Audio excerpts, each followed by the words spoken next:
आध्यात्मिक प्रवचन के नए वीडियोस देखने के लिए चैनल सब्सक्राइब करें, बेल आइकॉन दबाना ना भूलें। सत्संगत बड़े प्यार और सत्कार से कहना धन निरंकार। सत्संगत जब जब भी संत महापुरुषों के चरणों में बैठने का मौका प्राप्त होता है, संत महापुरुषों के विचार सुनने का मौका प्राप्त होता है, तो बड़ा सुकून प्राप्त होता है, खुशी प्राप्त होती है। सत्संगत हम देखते हैं कि संत महापुरुष सत्संगत हमेशा हमें सत्कर्म, अच्छा कर्म करने की ही प्रेरणा देते हैं। क्योंकि सत्संगत संत महापुरुष जानते हैं कि हम जीवन में जैसा कर्म करते हैं उस कर्म के अनुसार हमें जीवन में फल भोगना पड़ता है।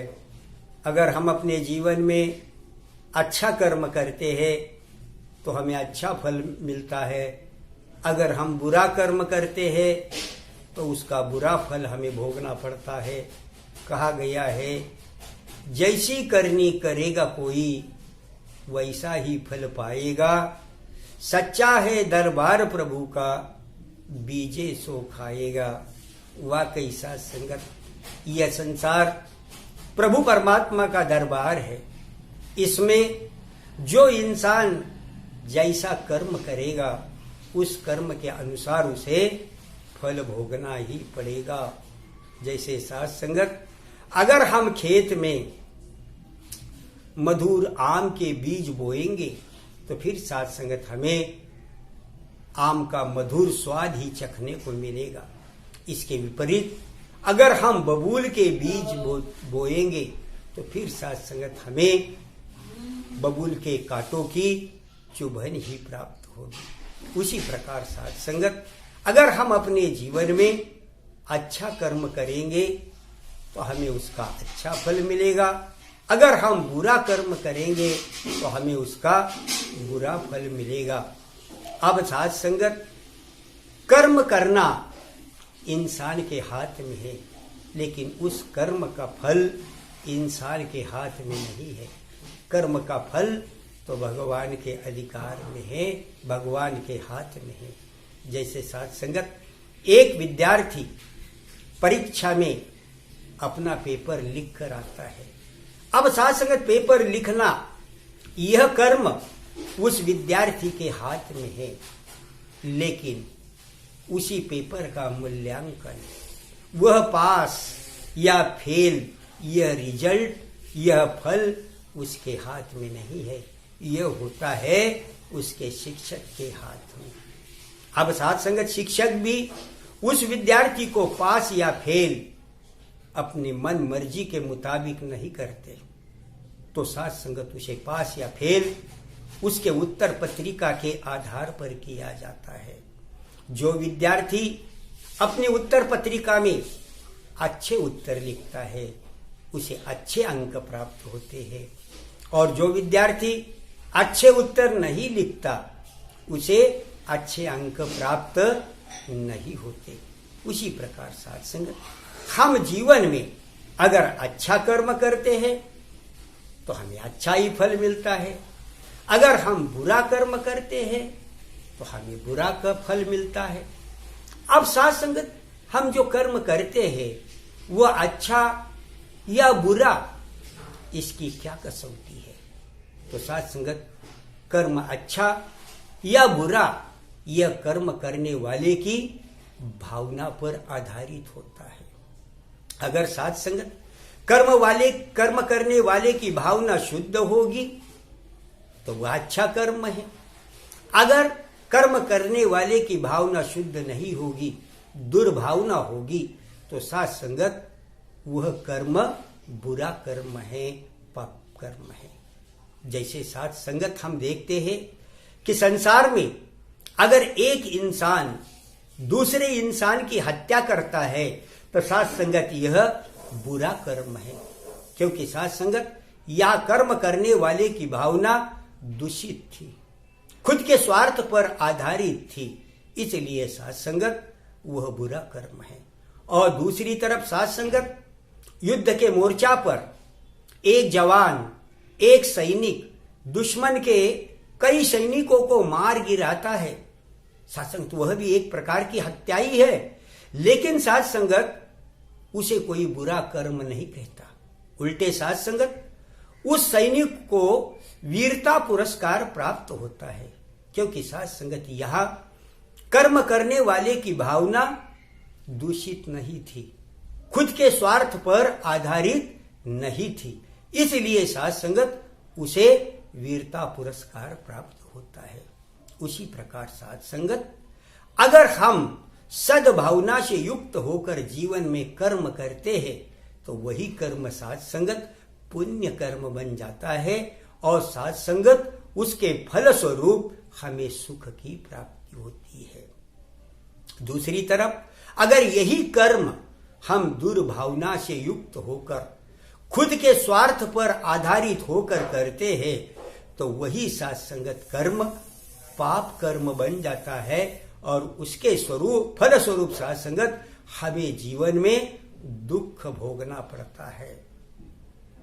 अब साथ संगत संसार में कई बार हमें सुनने को मिलता है कि आजकल चोरी करने वाले, डाका डालने वाले, निरपराध लोगों की हत्या करने वाले लोगों की तादाद दिनों दिन बढ़ती ही जा रही है।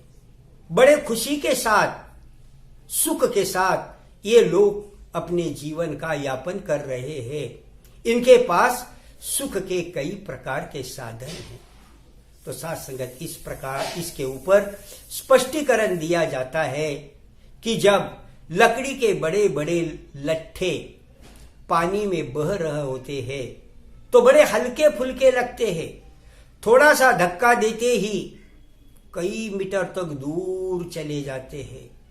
लेकिन जब साथ संगत इन्हीं लट्ठों को किनारों पर लाया जाता है तो साथ संगत वो बड़े भारी लगने लगते हैं, वजनदार लगने लगते हैं।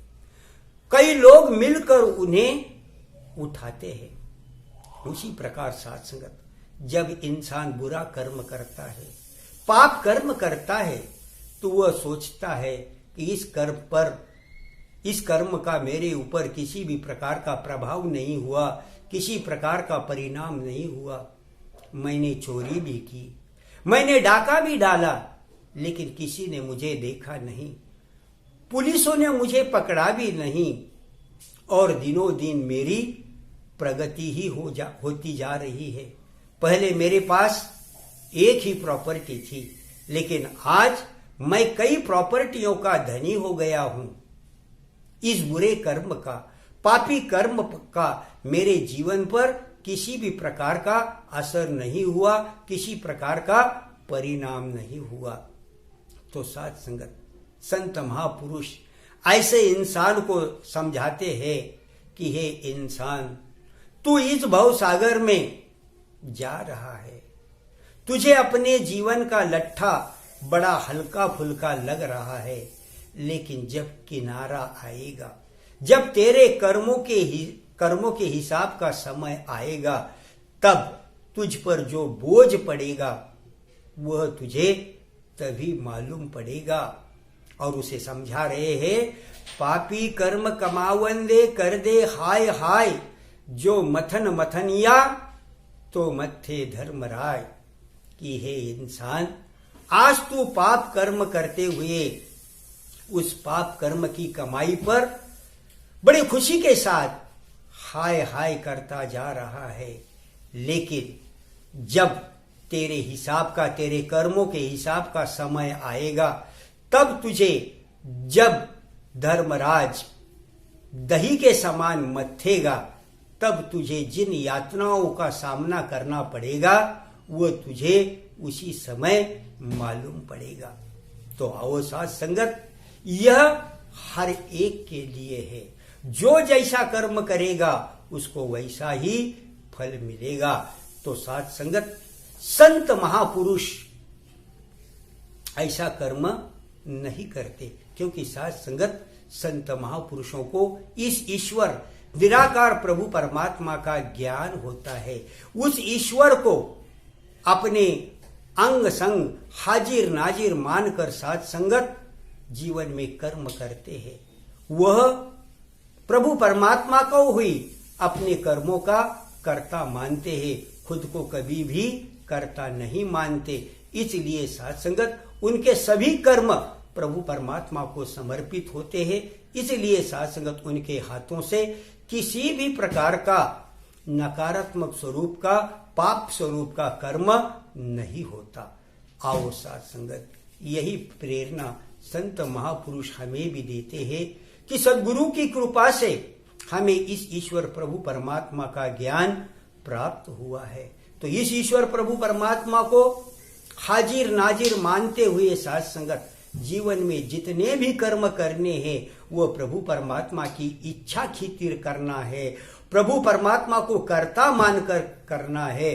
तो साथ संगत जीवन में हमें हमेशा अच्छा कर्म करने की, सत्कर्म करने की ही प्रेरणा मिलेगी। और फिर साथ संगत आखिरी समय में जो बोझ पड़ता है तो उस बोझ से हम बचते रहेंगे। तो आओ साथ संगत संत महापुरुषों के दरबार में हाजिरी लगाते हुए साथ संगत इस ईश्वर प्रभु परमात्मा को हाजिर नाजिर मानते हुए जीवन में कर्म करते चले जाए और अपना लोक सुखी तथा परलोक सुहेला करते जाए। साथ संगत बड़े प्यार और सत्कार से कहना, धन निरंकार जी।